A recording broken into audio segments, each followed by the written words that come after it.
السلام علیکم ورحمۃ اللہ وبرکاتہ.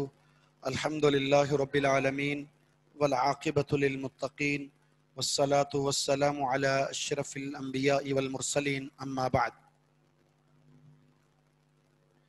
کتاب الصلاۃ.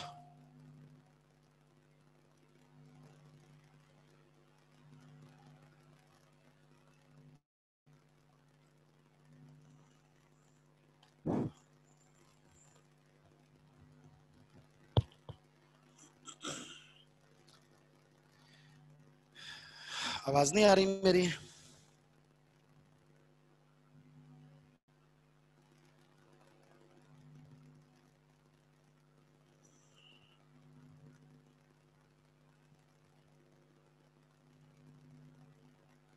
صحیح.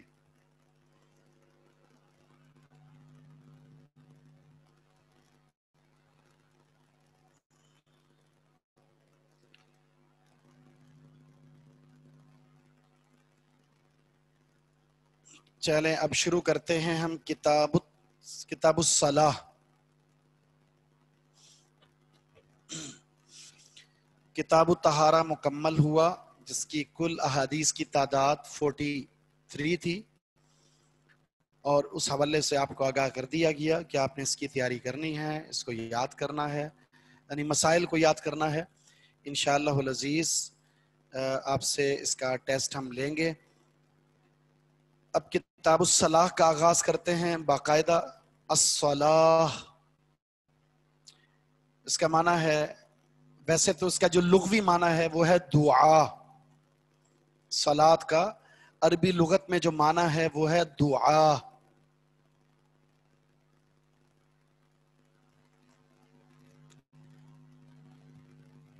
شرعی اصطلاح میں الصلاۃ نماز کو کہتے ہیں.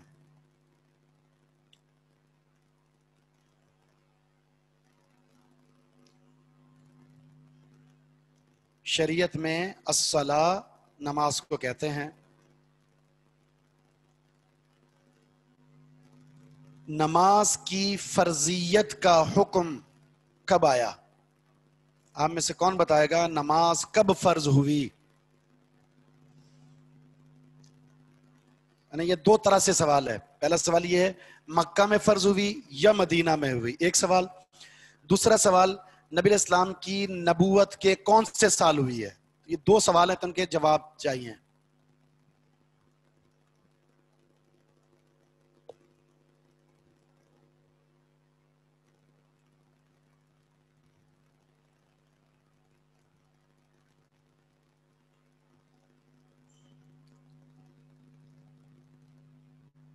مکہ میں.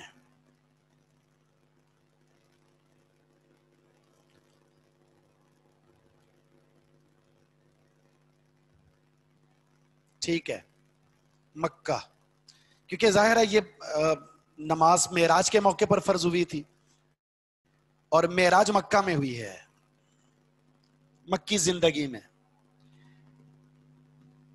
بیت اللہ سے رسول اللہ صلی اللہ علیہ وسلم کو لے جایا گیا تھا بیت المقدس.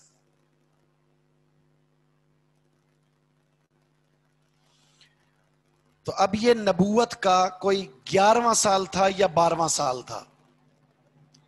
نبی علیہ السلام کی نبوت کا، بعثت کا یہ 11واں یا 12واں سال تھا.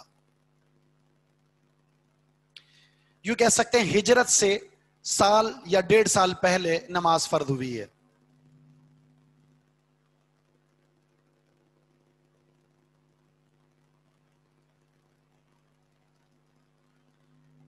ابتداً 50 نمازیں فرض ہوئی تھیں. کس پیغمبر نے کہا تھا کہ نماز کی تخفیف کرائیں؟ موسیٰ علیہ السلام نے. تو ان کے کہنے پر رسول اللہ صلی اللہ علیہ وسلم بار بار گئے تو 5 نمازیں رہ گئیں. پھر اللہ رب العزت نے فرمایا کہ 5 فرض ہم نے 50 کی تھی، پڑھنی 5 ہے لیکن ثواب 50 کا ملے گا. اگر ہم 5 نمازیں پڑھتے ہیں تو ثواب وہی 50 نمازوں کا ملے گا. یہ اللہ رب العزت کی طرف سے امت محمدیہ کے لیے یہ ایک رحمت اور شفقت کا معاملہ ہے. اسلام کے بنیادی 5 ارکان میں سے یہ کون سا رکن ہے؟